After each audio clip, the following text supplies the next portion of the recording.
Hello everyone, this is Dimitar from the RedmineUP support. In today's video I'm going to show you why the new checklist section is actually not working when you click on it. So I'm going to demonstrate you the problem first. So when you open some issue that have checklist items into it and then try to edit, okay, and you decide to hover the mouse here on the green button and then click on new section, and okay, I'm now clicking and nothing happens. New section is not added. The new section means that it is going to divide the checklist, the list of the checklist items with some section.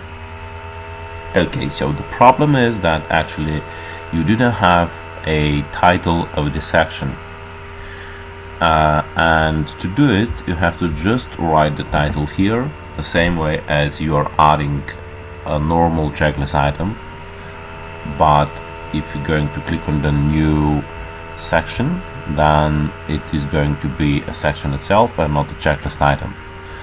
So I'm going to name it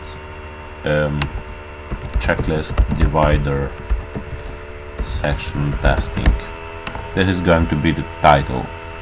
So when we click on new section, and it is automatically added, and now we add item 1, item 2, item 3.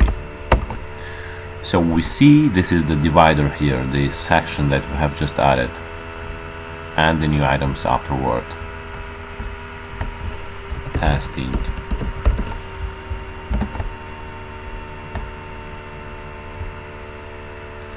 Okay, so it is successfully saved and we have added the checklist section successfully.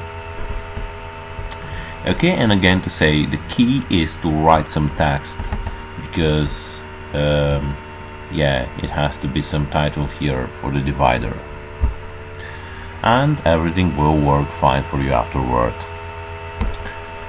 Alright, so thank you very much for watching this video. I hope it was helpful for you, and if you like it, you could check others videos and articles from RedmineUP.